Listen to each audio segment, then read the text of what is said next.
नमस्कार, बात की बात में आपका स्वागत है। मैं आपके साथ मुरली मनोहर और आप देख रहे हैं नेशनल टाइम्स।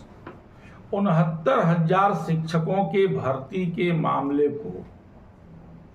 उच्च न्यायालय के डबल बेंच ने आरक्षित विद्यार्थियों के लिए जो फैसला दिया उसको लेकर के काफी उत्साह था। एक उम्मीद जगी थी कि जो आरक्षित विद्यार्थी हैं, जिनको नियुक्ति से वंचित कर दिया गया है, जो उस दायरे में आते हैं जो पिछले 5 से 6 सालों से सड़क से लेकर के सदन तक और कोर्ट तक अपनी लड़ाई लड़ रहे हैं, उच्च न्यायालय के डबल बेंच के फैसला आने के बाद एक बड़ी उम्मीद जगी थी और सरकार ने भी कहा था कि हम उच्च न्यायालय के इस फैसले पर अमल करेंगे। लेकिन पिछले फैसला आने के बाद एक डर, एक भय, एक माहौल बनता जा रहा था और जिसका डर था कि कहीं यह मामला पुनः जो है सुप्रीम कोर्ट में न चला जाए, वह सुप्रीम कोर्ट में चला ही गया। उच्चतम न्यायालय में वह मामला जो है चला गया। जिस चीज की आशंका थी, जिस चीज का डर था, जिस चीज का भय था, उम्मीद भले जगी थी। उच्च न्यायालय के फैसला आने के बाद सरकार ने भी कहा था कि हम इस पर विचार करेंगे, लेकिन सरकार की तरफ से जो शिथिलता दिखाई गई उसमें कुछ दिखाई नहीं दे रहा था, उसमें बहुत बड़ा पहल नहीं हो रहा था। एक तरफ लगातार जो है आरक्षित वर्ग के लोग, जो दलित हैं, जो आरक्षण की श्रेणी में आते हैं, वो चाहते थे कि सुप्रीम हाई कोर्ट के फैसले पर तुरंत अमल कर लिया जाए। दूसरी तरफ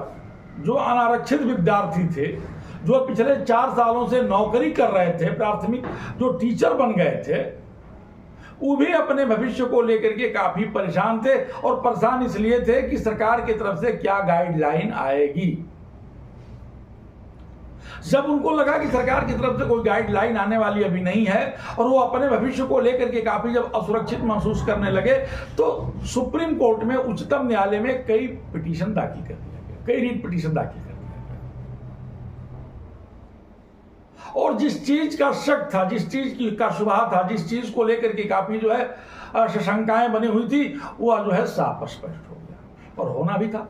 एक तरफ आरक्षित विद्यार्थियों का सवाल था, जो आरक्षण को लेकर के काफी जो है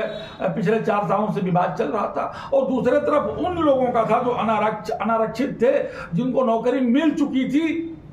वो भी अपने भविष्य को लेकर के काफी परेशान थे। जब कई जो है पिटीशन दाखिल हो गए सुप्रीम कोर्ट में, तो सुप्रीम कोर्ट ने कहा कि सबको एक साथ जो है हम 9 सितंबर को देखेंगे, यानी सोमवार के दिन वो देखा जाएगा, सबको एक साथ देखा जाएगा। इसी बीच में एक प्रतिनिधिमंडल जो है सरकार से मिलने का प्रयास किया और सरकार के मुख्यमंत्री परम पूज्य योगी महाराज से मिलने का प्रयास किया। उनका समय भी निर्धारित हो गया कि 5 लोग जो है योगी जी से मिल सकते हैं, मुख्यमंत्री महोदय से मिल सकते हैं, और कल वो लोग जो है गोरखपुर में मिलने भी जा रहे हैं। लेकिन होना अब कुछ नहीं है, उसमें मामला तो सुप्रीम कोर्ट में चला गया ना। सरकार से मिलते भी हैं, लेकिन सरकार का कोई गाइडलाइन तो तब तक नहीं आएगा जब तक कि उस पर सुप्रीम कोर्ट का फैसला नहीं आ जाएगा, सुप्रीम कोर्ट की सुनवाई पूरी नहीं हो जाएगी, सुप्रीम कोर्ट की तरफ से गाइडलाइन नहीं आ जाएगा, तब तक अब सरकार भी नहीं कुछ कर सकती। अगर सरकार की मंशा साफ थी और सरकार को करना था, तो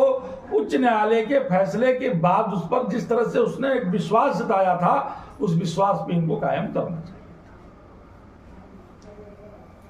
अब ये मामला जो है लंबा भी जा सकता है, सुप्रीम कोर्ट में सुनवाई के बाद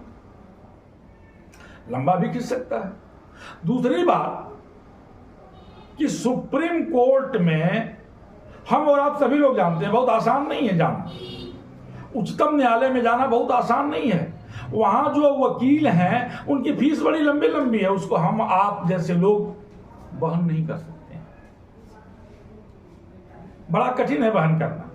उनकी फीस साधारण फीस नहीं होती है। और जो ये बच्चे जो है पिछले 4 सालों से लगातार जो है रोड पे निरंतर संघर्ष कर रहे हैं, आप उनके चेहरे की मासूमियत को देख लीजिए ना। हमें नहीं लगता कि वो किसी करोड़पति घर के लड़के होंगे, किसी बहुत बड़े अमीर घर के लड़के होंगे, उनके पास बहुत बड़ी लंबी पूंजी होगी कि वो उच्चतम न्यायालय के जो है वो वकील का फीस जो है वहन कर पाएंगे। संभव नहीं लग रहा है, मुझे नहीं लगता। सुप्रीम कोर्ट में वकील बहुत लंबा फीस देना पड़ता है, बहुत लंबा खर्च आता है सुप्रीम कोर्ट में। आम आदमी के बस में नहीं है जो सुप्रीम कोर्ट में जाकर के लड़ाई लड़ ले। जो पिछले 4 सालों से टीचर हैं उनके पास तो पैसा है, वो अपने जिंदगी को बचाने के लिए सुप्रीम कोर्ट में रिट पिटीशन दाखिल कर दिया, वो तो लड़ाई लड़ सकते हैं। लेकिन जो पिछले 4 सालों से निरंतर जो है रोड पर संघर्ष कर रहे हैं, सदन से सड़क तक लड़ रहे हैं, उनके बस की बात नहीं है। अब सवाल ये पैदा होता है कि जिस तरह से 69,000 शिक्षकों के भर्ती के मामले को लेकर के उच्च न्यायालय का डबल बेंच का फैसला आया, और आने के बाद जिस तरह से पिछड़ों के वो तमाम नेता, चाहे वो अखिलेश जी हों, अनुप्रिया पटेल जी हों, ओम प्रकाश राजभर जी हों, तेजस्वी यादव, चाहे जो अभी उत्तर प्रदेश का जो है पिछड़ा नेता है, जो बड़ा नेता है, जो हु हल्ला मचा रहे थे, राजनीतिक लाभ लेने का प्रयास कर रहे थे, अब उनका भी एक कर्तव्य बनता है कि जो बच्चे आरक्षित वाले जो बच्चे हैं, आरक्षण वाले जो बच्चे हैं, जिनको आरक्षण का लाभ मिलना चाहिए, जो अपनी लड़ाई लड़ रहे हैं, उन बच्चों का ये मदद करें। पूरी फीस अगर वो वहन नहीं कर सकते हैं, तब भी अगर ये सभी नेता जो पिछड़े के नेता हैं, चाहे ओम प्रकाश राजभर जी हों, प्रिया पटेल जी हों, अखिलेश यादव जी हों, उत्तर प्रदेश में जो भी पिछड़े के नेता हैं, अगर 10-10 लाख रुपए की भी मदद करते हैं, तो मुझे लगता है कि सुप्रीम कोर्ट में ये विद्यार्थी जो आरक्षित विद्यार्थी हैं, ये अपनी लड़ाई सुप्रीम कोर्ट में लड़ सकते हैं। सुप्रीम कोर्ट की लड़ाई लंबी जा सकती है, सुप्रीम कोर्ट में लंबा खर्च आएगा, बहुत आसान नहीं है सुप्रीम कोर्ट की लड़ाई लड़ना। घर द्वार, खेत बाड़ी, खेत खलिहान सब बिक जाएगा, बीबी का गहना भी बिक जाएगा, तब भी मुझे नहीं लगता कि ये जो विद्यार्थी 4 सालों से निरंतर संघर्ष कर रहे हैं, वो सुप्रीम कोर्ट में लड़ाई लड़ पाएंगे।